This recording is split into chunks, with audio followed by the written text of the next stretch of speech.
a todos, sean bienvenidos a la primer transmisión de mi podcast El Arte de Morir, donde estaré tocando teorías, hipótesis, reflexiones, temas peculiares y cosas de la vida desde una perspectiva muy personal. Esta semana ha estado lloviendo mucho, el clima está bastante fresquito y yo creo que estaría buenísimo sentarte a escuchar loqueras interesantes mientras te pones cómodo y te ves algo calientito. Me estoy pensando mucho el primer título de este podcast, me tomé algunos días para alejarme de la civilización y al menos desde un nivel de conciencia, ¿no? Y hay un suceso, hay un hecho que se deja ver entre líneas y contenidos últimamente. Y desde lo largo y ancho de las ventanas con las que podemos interpretar este mundo y todo lo que le conforma, algo que creo que se ha revelado en la sociedad de menos a más a través de este confinamiento y que quizá ya venía manifestándose desde algunos años atrás, pero que eventualmente ha salido a flote de una forma mucho más notable, sobre todo con el hecho de estar intentando lidiar con vivir con uno mismo todos los días.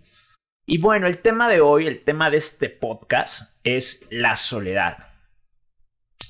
El sentimiento de soledad del que poca gente está hablando, pero que está causando mucho impacto en la sociedad. Y déjame explicarte cómo se manifiesta la soledad de la forma más cruda.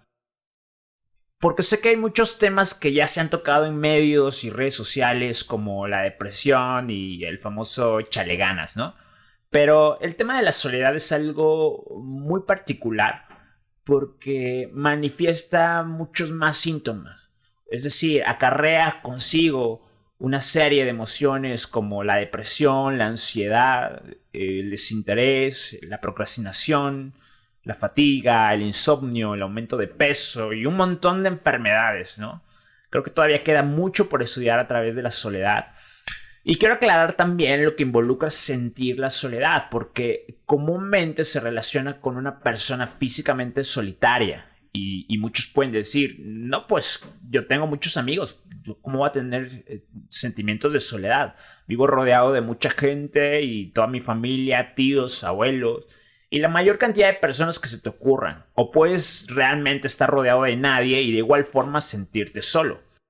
Porque el contexto de la soledad es intrapersonal. La soledad actualmente está alcanzando a muchísimas personas, sin importar su edad, sin importar sus creencias, sin importar su estatus económico, político, social, o tu color de piel, etc. La soledad viene siendo una enorme ola que nos choca a todos por igual en algún momento de nuestras vidas. Pero lamentablemente no todos hemos aprendido a nadar en ese profundo y misterioso océano interno llamado soledad. Y la reacción universal por excelencia en el ser humano, lamentablemente, es la evasión. Vivimos tratando de evitar a toda costa sentir las emociones que no entendemos y que posiblemente nos van a causar dolor, sufrimiento o angustia. Uno de los hechos más palpables en la actualidad sobre la soledad está muy presente en la tecnología y los medios digitales. Hay una influencia a nivel particular y colectivo a través de algoritmos que han sido diseñados exclusivamente para interpretar a la humanidad y estimular sus neurotransmisores mediante pequeñas dosis de recompensa a cambio de tu fiel y eterno consumismo. Así es, cual ratones de laboratorio. Y sí, te encanta formar parte de esa realidad que construyen las redes sociales, porque todos los días estás recibiendo pequeñas descargas de dopamina a cambio del consumo obsesivo, y esto se puede traducir a que te consume la vida entera. Y quiero aclarar que consumo no es precisamente el acto de comprar. Puedes pasar un largo tiempo clavado en medios digitales, ya sea YouTube, Facebook, Instagram, y eso también es una forma de consumo.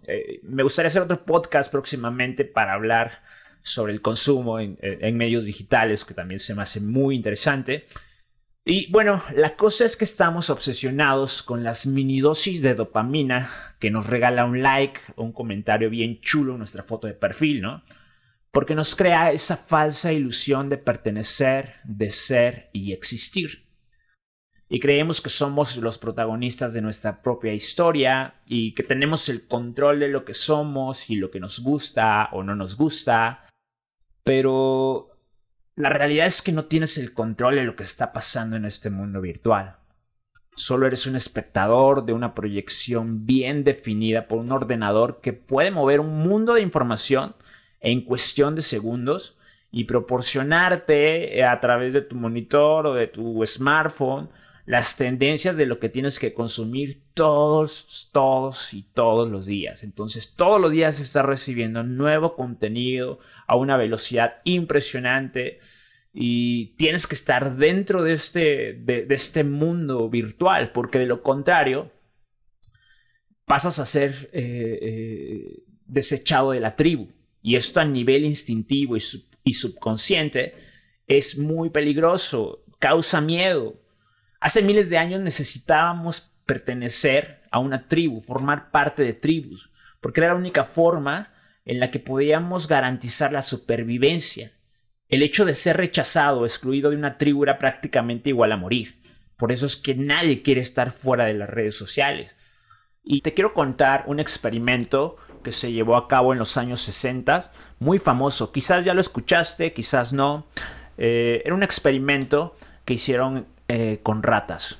Las aislaron en pequeñas jaulas y se les conectó un aparato de autosuministro donde tenían acceso a potentes sustancias psicoactivas todo el día. Entonces la rata podía dormir, levantarse y drogarse y volver a dormir y drogarse y dormir y drogarse.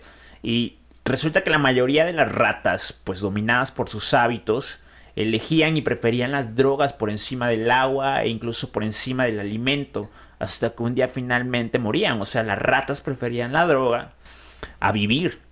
Y pues la conclusión de este experimento fue muy desalentador, porque en teoría, si también los humanos tuviesen acceso a cualquier tipo de sustancia adictiva sin ninguna restricción, pues perderían el control de su vida y podrían ser condicionados y hasta manipulados por el deseo de satisfacer el placer inmediato. Lamentablemente, años después, aplicaron el mismo experimento en humanos que fueron enviados a la guerra. Esta forma de domesticación social es una pieza clave para entender cómo surgen los conflictos personales, porque más allá de querer formar parte de una tribu y querer satisfacer nuestras necesidades biológicas, también somos seres con necesidades emocionales y espirituales, y cada vez que decidimos no lidiar con lo que está sucediendo dentro de nosotros para poder proyectar al entorno que nos rodea una verdadera identidad personal, surge un nuevo síntoma de insatisfacción como la intranquilidad, la ansiedad, el estrés, la fatiga, y se vuelve un pequeño ruido dentro de nosotros que cada día se va haciendo un poquito más fuerte y más molesto. Pero que nosotros, en vez de enfrentarlo por el temor natural a lo desconocido, decidimos poner más alto el ruido que hay en el exterior y luego buscamos la mínima distracción en el entorno para que, lejos de sentir algún tipo de dolor o de molestia, nos lleve al placer de la forma más inmediata posible, como una forma de postergar el adentrarse en nuestra propia oscuridad. Ahora, una vez que se entiende que la soledad es una situación personal de carácter introspectivo, las distintas formas de manifestarse en nuestro día a día son pequeñas llamadas de atención que no deberíamos ignorar. Así como nuestro organismo reacciona con un sarpullido, un enrojecimiento en la piel, a una intoxicación por algún alimento o sustancia, de igual forma la soledad nos grita por medio de alguna sensación de angustia, depresión o ansiedad que algo no anda bien dentro de nosotros y que quizá deberíamos atenderlo o resolverlo. Por lo tanto, la soledad no es una emoción negativa, sino más bien es un cómplice y deberíamos hacerlo un aliado de la intuición profunda para entender lo que estamos viviendo desde dentro y el mensaje que nos está queriendo decir la soledad es que no estamos llevando la vida que deberíamos vivir. Mira, yo estoy convencido que cada uno de nosotros, desde nuestra genética hasta nuestra conciencia, como un pequeñísimo punto en el universo que somos, tiene algo único y especial que ofrecer al mundo. O sea, somos únicos e irrepetibles. Y de igual forma tenemos un propósito único de ser y de existir. Y no hay otra forma de descubrirnos si no nos atrevemos a enfrentar nuestra oscuridad. Es parte de nosotros. Deberíamos escucharnos en silencio y sentir todas esas emociones que nos da miedo sentir, pero que al final de cuentas forman parte del vivir. Todo el mundo las va a experimentar. Y una vez que nos sumergimos de forma profunda dentro de nosotros, ese miedo se va rompiendo de más en más y comenzamos a ser libres y cada vez más libres. Y empezamos a ser libres de sentir y de pensar y de ser. Y somos libres no como las tendencias dictan que debe ser. Nos han dicho que la libertad es poder elegir entre rojo y azul, izquierda o derecha, ¿no? Y la verdad es que hemos sido estafados de 1.000.000 de formas a lo largo de la historia para que no busquemos el poder de la conciencia que habita dentro de nosotros. Porque eso sería salirnos del control al que hemos sido sometidos durante tanto tiempo. Pero somos capaces de crear nuevas tribus basadas en respeto y amor. Y quiero concluir con la segunda parte del experimento de las ratas, porque aquí viene la resolución más importante. Y es que en los años 70 decidieron repetir las pruebas con drogas como la morfina y la heroína, que actualmente todavía son drogas duras, pero con algunas diferencias muy importantes. Y resulta que esta vez decidieron crear un espacio 200 veces más grande que las jaulas anteriores en donde habían estado atrapadas las ratas, ¿no? En las paredes pintaron paisajes naturales con bosques, pusieron trozos aromáticos de cedro donde las ratas podían hacer nidos y pusieron cajitas y latas para que jugaran y convivieran todas juntas. Era una chulada de recinto llamado el Parque de las Ratas. Se les puso 2 bebederos, uno con droga y otro sin droga.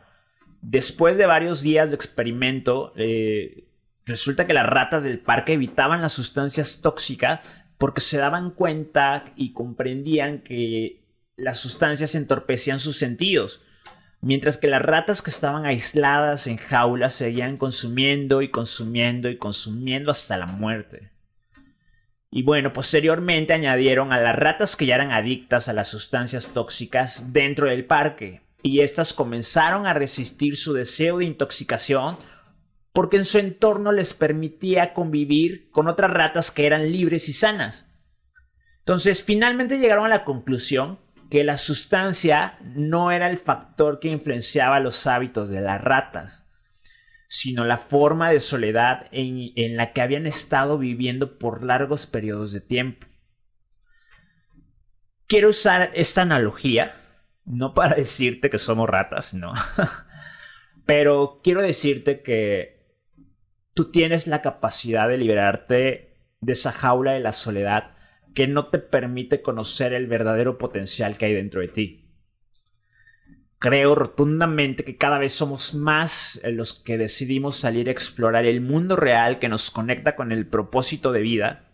Y creo también que somos mucho más que simples piezas dentro de un tablero donde a través del miedo hemos sido condicionados a no sentir, a no pensar, a no crear, a no vivir y por supuesto a no soñar.